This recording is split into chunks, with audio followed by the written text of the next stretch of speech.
Hey guys, Garage Maxed out here. Today I'm going to be changing the differential fluid in the rear differential on the 3rd gen 4Runner. Mine's a 99. This procedure is very similar, actually with all 4Runners, but specifically the 96 to 02 models. Before I begin, if you guys like my videos, please like, subscribe, and ring the bell so that you get notifications of my new ones. The fluid that we're going to be using today is Royal Purple. And I'm actually pretty excited about this. It's been a while since I've used Royal Purple stuff. Obviously it's not gonna work any type of magic, but I know this differential fluid hasn't been changed in a really long time. And the procedure is relatively simple. So let's go ahead and jump in. Okay guys, so there are 2 bolts on this job. Make sure you've got an oil catch pan underneath.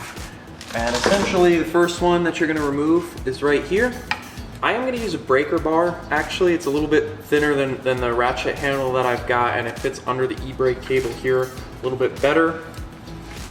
And essentially, I'm going to just kind of make sure it's on there as well as possible.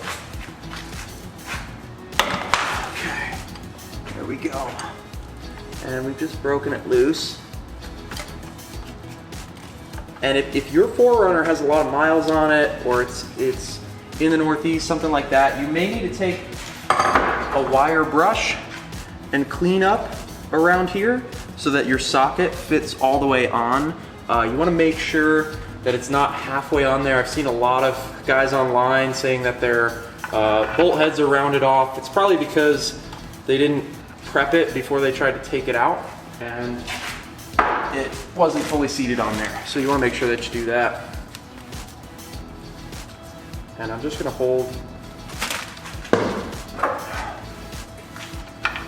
hold my catch pan right underneath here, just in case we get any overflow.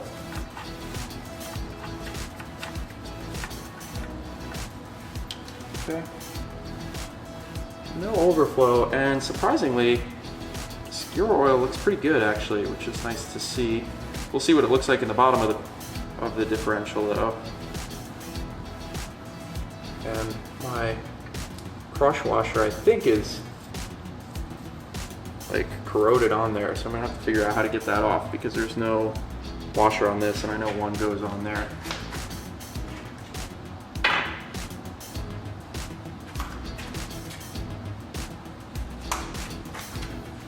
Okay, the next bolt, yeah, I think it's just corroded on there. We'll see. I'll mess with it and we'll see. Next one is right under here. Same thing, you want to make sure that it's going all the way up in there. It should feel very solid.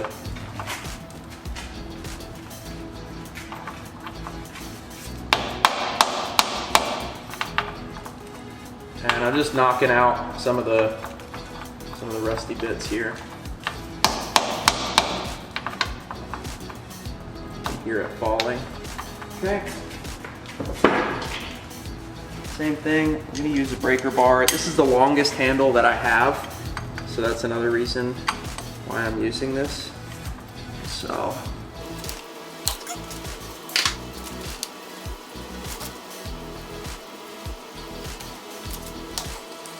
this one has the crush washer. Oh, there's a fair bit of gunk.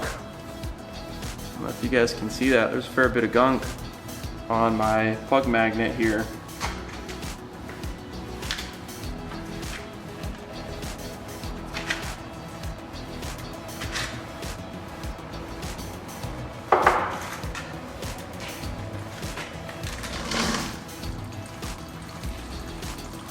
But the fluid itself actually doesn't look bad. It's golden brown, that's good to see. Seen a couple of guys change theirs and it was basically black when they pulled it out.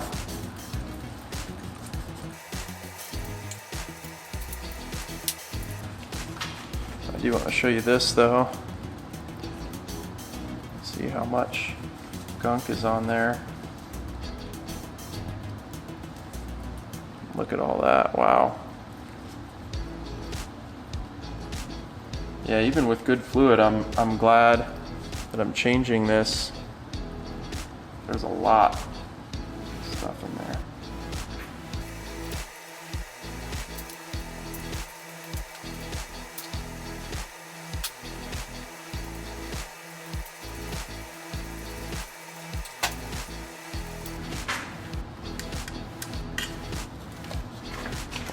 Look at that. Just rusted on.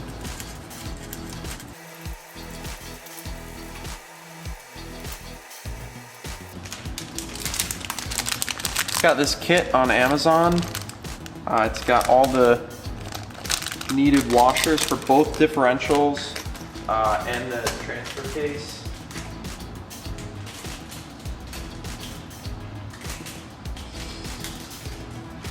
And you're gonna get these two. I don't know if you guys can see this. You're gonna get these two washers. They're crush washers, and they're gonna go here and on the bottom one here, but I'm gonna let this finish draining out and then we'll go ahead and replace.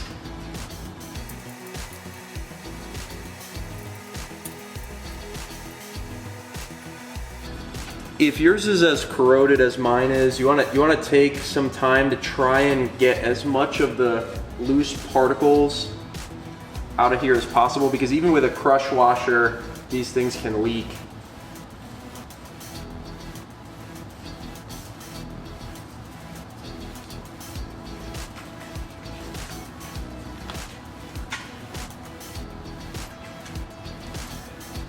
Okay, once it's all drained out, you're gonna take the magnetic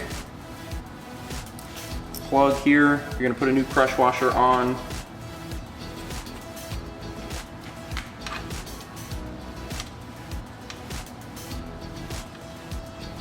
And go ahead and replace.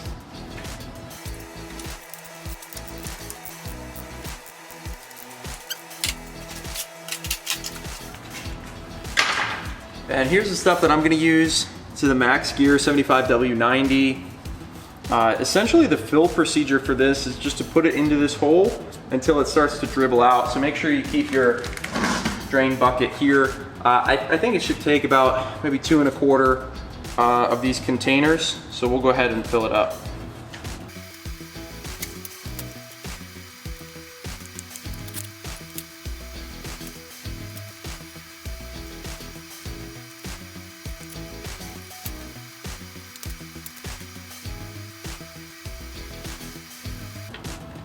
Okay. So once it starts to run out, that's how you know you're at level, right? Imagine it's a bowl where you got fluid in it. It means the fluid's right up to here, which is the exact level that you want to be at. You're gonna take your plug, you're gonna put the new crush washer on it, and we're gonna go ahead and replace, and then I'm gonna clean up this excess gear oil. And you want to make sure you don't miss this step.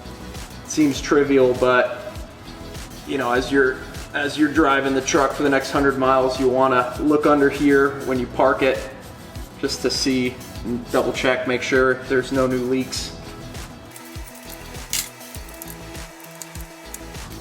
And one helpful hint, if you got a long breaker bar like this, don't put your hand on the bottom part when you're tightening it. It gives you too much leverage, and you run the risk of over tightening this bolt. So just be mindful of it. And as you saw on the bottom bolt, I kind of choked up on the bar. That's just so that I don't inadvertently over tighten it. I think the torque spec is 36 foot-pounds for this, if you've got a torque wrench. But you'll feel the washer compress, and that's how you know you're done. Okay, there we go. Okay, cool. So that's it. Fluid changed on the rear, and I actually wound up, there's no sight in this, but it's right, I can feel it, it's right around here. So I guess I wound up using about 2.5 liters of this stuff. So if you're buying it, go ahead and buy 3, and that will give you enough to do the job. I think that's all I've got for you on this job, guys. So thanks for watching. I hope it helped somebody. If not, leave me a comment and give me some feedback. Elsewise, I'll see you next time. Thanks for watching.